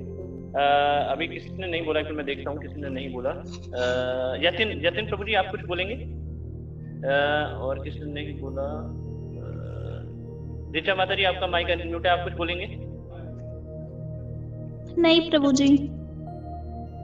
बोलना चाहिए माता जी, आप सुबह प्रभुपाद का लेक्चर भी सुनते हैं, कुछ ना कुछ जरूर बोलना चाहिए। तो उससे पता लगेगा, आपको खुद पता लगेगा, अंडरस्टैंडिंग लेवल भी बढ़ेगा सबका। तो कोई और भक्त बोलना चाहेगा? सोनिका माता जी, ये कौन है? शैषा ठकुराल, ये माता जी रूपाली माता जी, प्रियंका ठुकराल माता जी, प्रियंका ठकुराल माता जी। माता जी आप भी बोल सकते हैं। मेरे को ऐसा लग रहा है कि बाकी भक्त जो है ना, मतलब रस का आस्वादन कर रहे हैं, है ना। ये भी अच्छी बात है, ये भी एक अच्छी स्थिति है।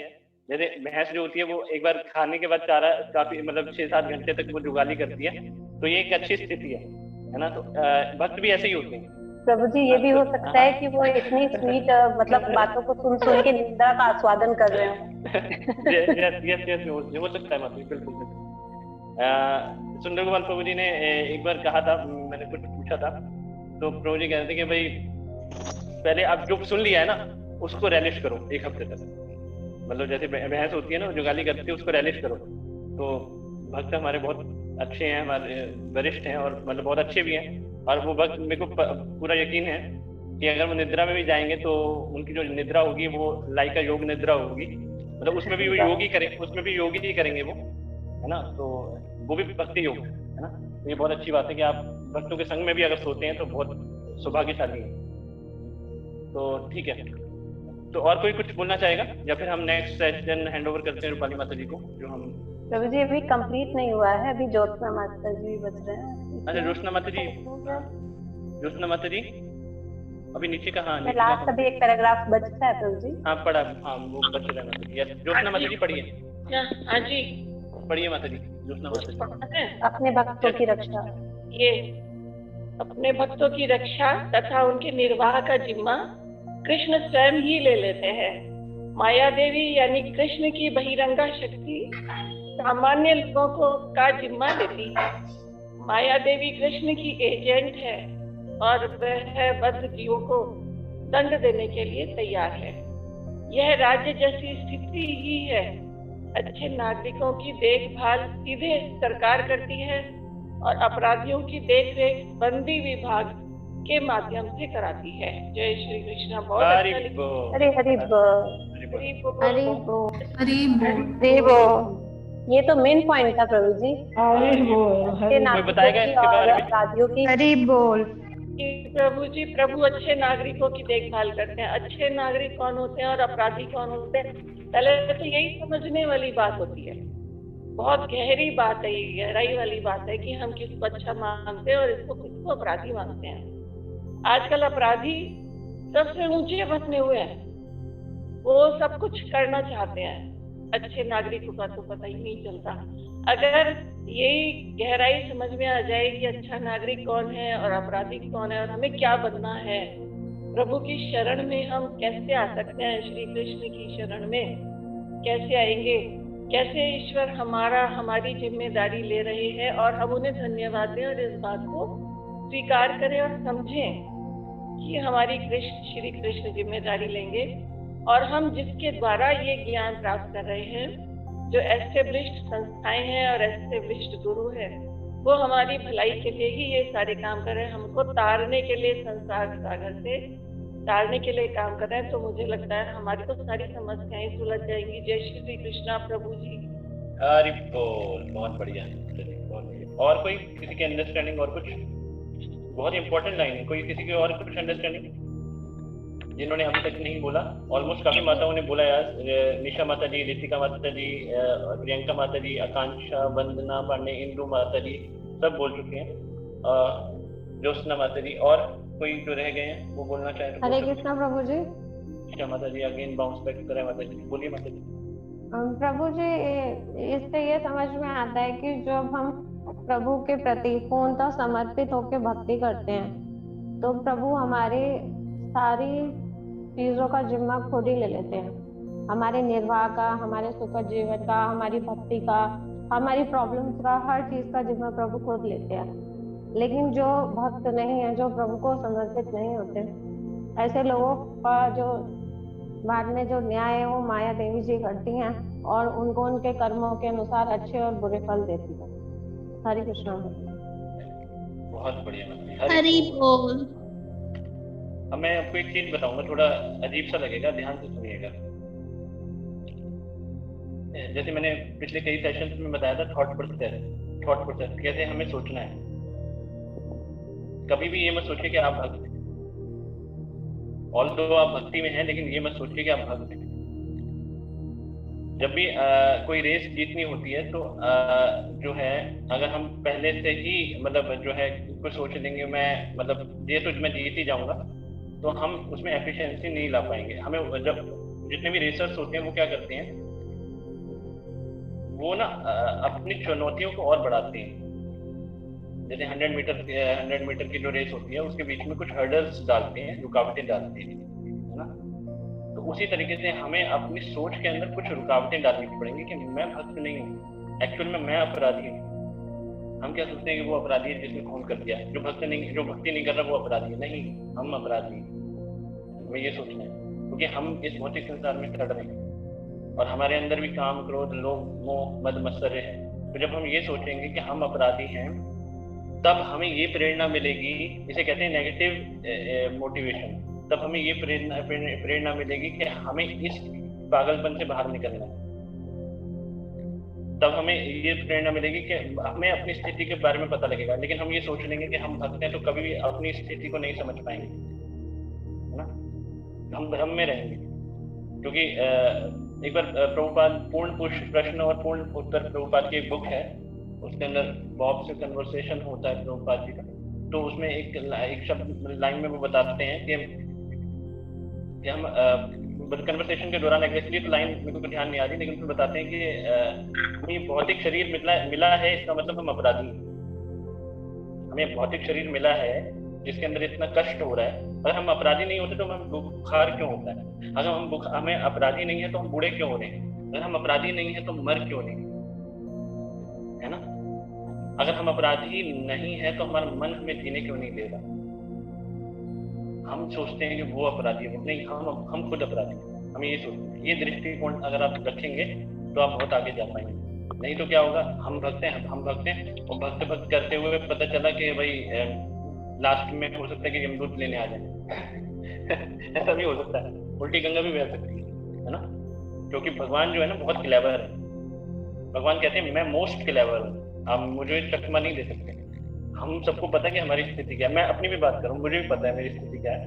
जब हमें पता होगा कि मैं बीमार हूँ, बीमार मतलब मैं अपराधी हूँ, अच्छा मैं इतना बीमार हूँ, थोड़ी सी कमी रह गई, थोड़ा सा और ठीक होना है, दवाई और प्रॉपर करनी है, साधु संग थोड़ा और बढ़ाना है, जूम पे क्लासेस थोड़ी और अटेंड करनी है, दी गई सेवाओं को थोड़ा और इम्प्रूव करना है, कहीं मैं अपने एटीट्यूड से किसका दिल तो नहीं दुखा रहा, कहीं मैं गुस्सा ज्यादा तो नहीं आ रहा, ये बीमारी है, उसको ठीक करना है। जब मैं किसी से बात कर रहा हूँ, जब आर्ग्यूमेंट हो रहा है तो मेरे मन में मेरा ब्लड प्रेशर हाई हो रहा है क्या नहीं हो रहा? मेरे को कोई बात बुरी तो नहीं लग रही जब मैं किसी से आर्ग्यू कर रहा हूँ और वो मेरी बात को काट रहा है? ये सब बीमारी के लक्षण है। तो जब ऐसा सोचेंगे तो दिखाई देगी ना बीमारी आपको। जब आपको छेद दिखाई देंगे, छेद मतलब अपनी कमियां दिखाई देंगी, और आप पहले से सोच लेंगे नहीं मैं तो भक्त हूँ और मेरी जो रक्षा है ना, जैसे इसमें बताया गया कि नागरिकों की देख रेख तो सरकार करती है, तो हमारी देख रेख तो भगवान करेंगे। तो भगवान ने हमारा ठेका थोड़ी दे रखा है कि वो हमारी देख रेख करेंगे। हमने भगवान के लिए क्या करा है, हमने अपने लिए क्या करा है ना। तो वो समझना बहुत जरूरी है। वो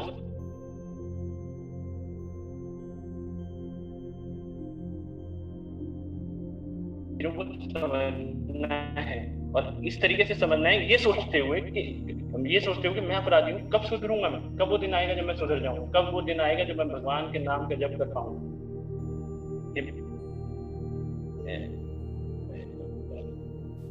भगवान कृष्ण गोविंद जैसे आपके लाखों नाम हैं, आपने इन सभी नामों में अपनी समस्त प्रकार की अप्रकट शक्तियां अर्पित कर दी।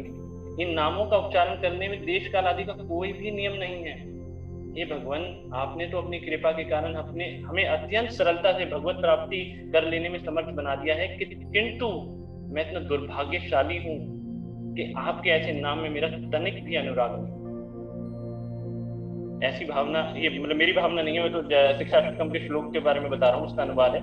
भगवान अपने आचरण से हमें सिखा रहे हैं कि हमारा भाव कैसा होना चाहिए। तभी मैंने पहले बोला था कि भाव का अभाव है, इसमें माया का प्रभाव है, और यही हमारा दुर्भाव है।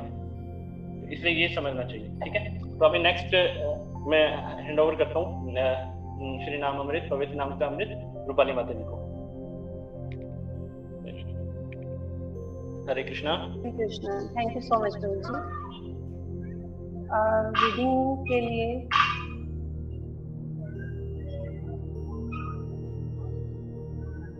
जो भी माता जी रीडिंग करना चाहते हैं प्लीज अपना हैंड रेज करें।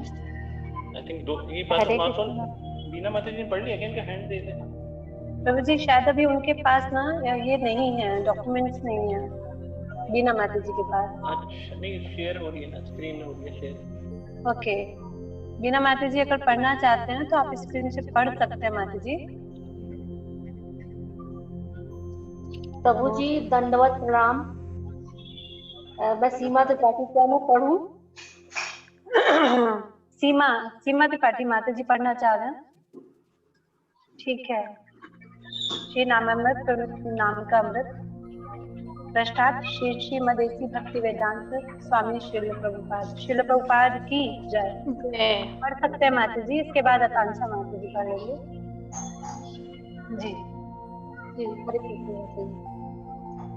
कृष्ण का प्रेम प्राप्त करना इतना आसान नहीं, क्योंकि मनुष्य कृष्ण को प्रेम के द्वारा खरीद सकता है, परंतु चैतन्य महाप्रभु ने कृष्ण प्रेम को बिना कोई भेदभाव के प्रत्येक व्यक्ति में वितरित कर दिया है। ठाकुर ने एक भजन गाया, दीनहीन अवतार छिलो हरि नाम उद्दीरिलो तारा साक्षी जगाई मधाई। श्री चैतन्य महाप्रभु इतने उदार है। ये मैं पढ़ूं? श्री चैतन्य महाप्रभु इतने उदार हैं कि उन्होंने सारे पापियों को इस हरे कृष्ण महामंत्र के जप के द्वारा मुक्ति दिलाई। उदाहरण है जगाई मधाई। उस समय तो दो ही जगाई मधाई थे, परंतु इस वर्तमान युग में चैतन्य महाप्रभु से एक उनकी शिक्षाओं के द्वारा अनेक जगाई मधाई इस भौतिक जगत से मुक्त हो गए। यदि चैतन्य महाप्रभु हरि बोल। थैंक यू माता जी। जी माता। नेक्स्ट जी थैंक यू माता जी। हरे कृष्णा। हरे कृष्ण माता जी। यदि चैतन्य महाप्रभु प्रसन्न है तो वे बिना किसी भेदभाव के प्रत्येक व्यक्ति को कृष्ण प्रेम दे सकते हैं। यदि कोई व्यक्ति दान देना चाहता है तो वह किसी भी व्यक्ति को चुन सकता है। बिना चैतन्य महाप्रभु की कृपा से कृष्ण को समझना बहुत ही कठिन है। मनुष्याणाम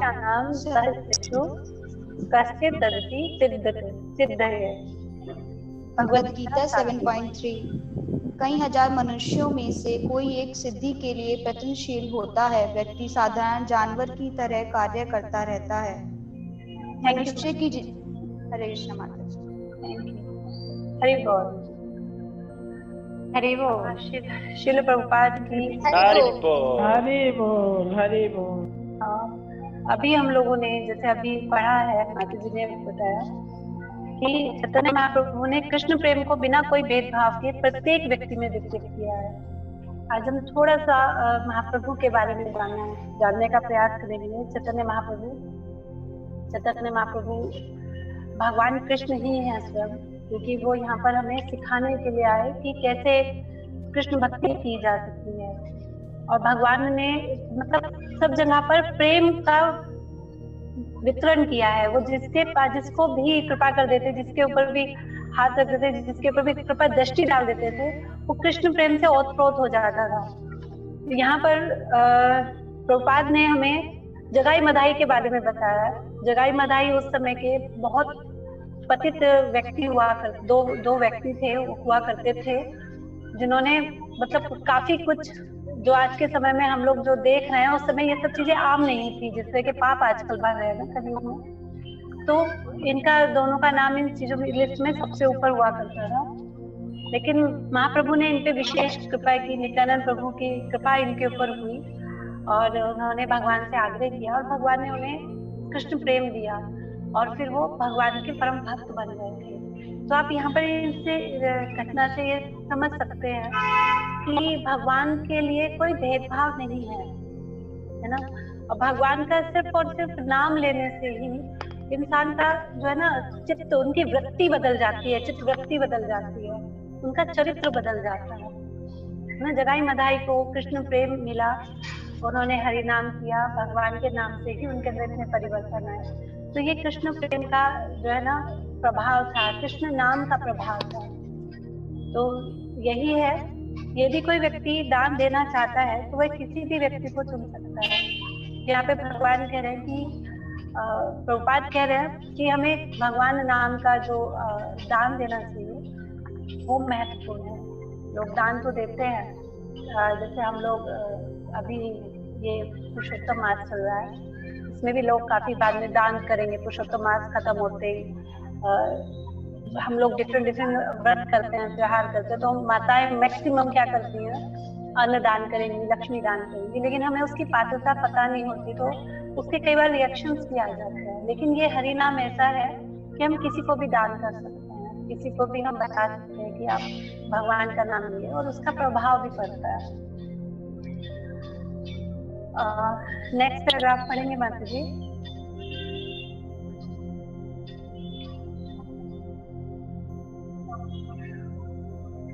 हरे कृष्ण माता जी, धन्यवाद प्रणाम। मैं पढ़ सकती हूँ माता जी? यस। मनुष्य की जिंदगी तभी सफल होती है जब वह कृष्ण को समझता है, अन्यथा वह पशु ही बना रहता है। कोई भी व्यक्ति जो कृष्ण भावना भावित नहीं है और जिनको मालूम नहीं है कि कृष्ण कौन है, वह पशु से बेहतर नहीं हो सकता। किंतु चैतन्य महाप्रभु ने खासकर इस कलयुग में जीवों के लिए एक विशेष छूट दे रखी है। सिर्फ हरे कृष्णा महामंत्र का जप करके ही वह जीव इस संसार के बंधन से मुक्त होगा। यही चैतन्य महाप्रभु की विशेष छूट है। कीर्तनाद एवं कृष्णस्य मुक्त संग परम विजेत। श्रीमद् भागवत 12.3.51 कुंती की शिक्षा। हरि बोल, हरि बोल, हरि बोल, हरि बोल, हरि बोल। इतने समय से प्रभु जी हमें सिखा रहे हैं, हमारे आत्म सेशन हो चुके हैं, तो थोड़ा सा तो बताया जितना मुझे थोड़ी सी बुद्धि से ज्ञान है। अब आप लोग खुद ही मुझे बताएंगे क्या कि इस पैराग्राफ में क्या कहना चाह रहे हैं प्रभुपाद।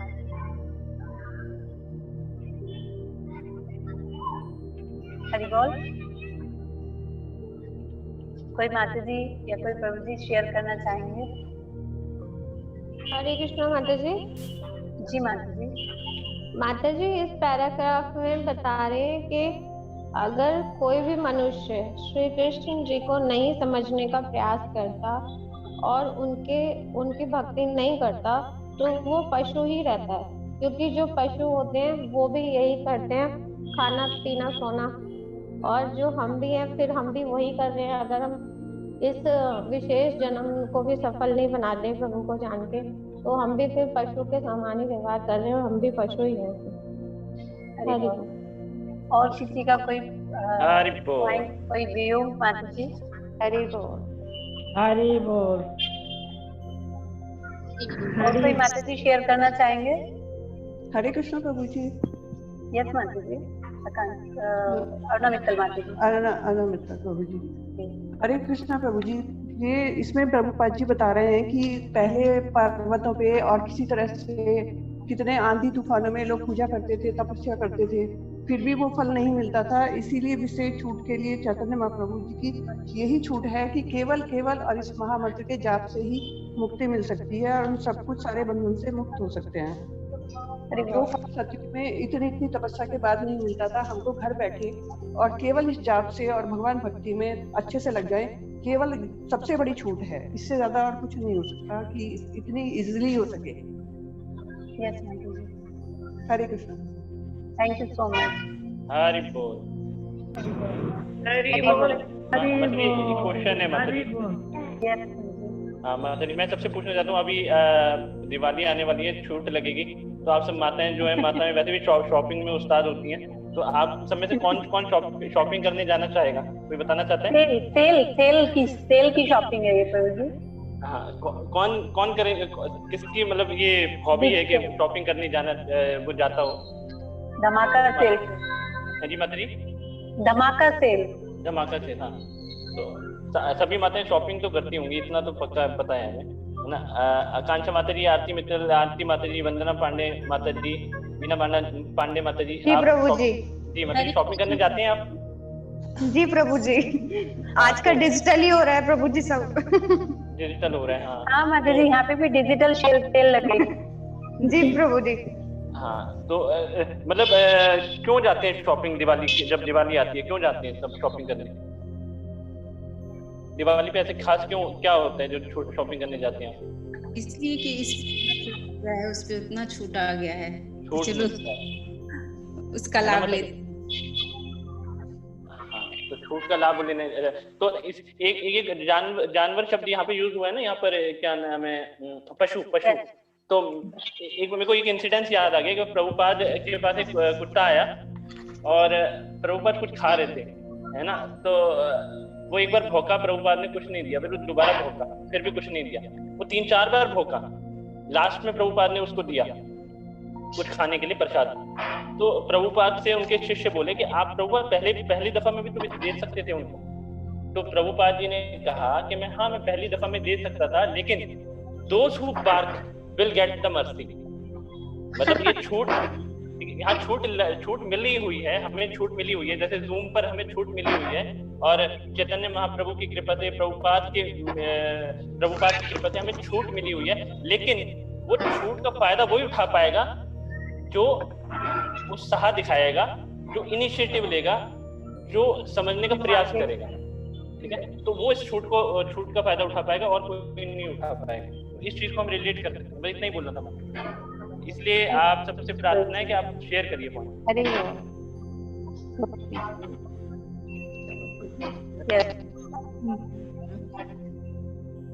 प्रभु जी ने बहुत अच्छा बताया, जैसे कि मर्सी, ये जो मर्सी है हमें तभी मिलेगी जब आप अपने पॉइंट शेयर करेंगे। कोई और बताना चाहेगा?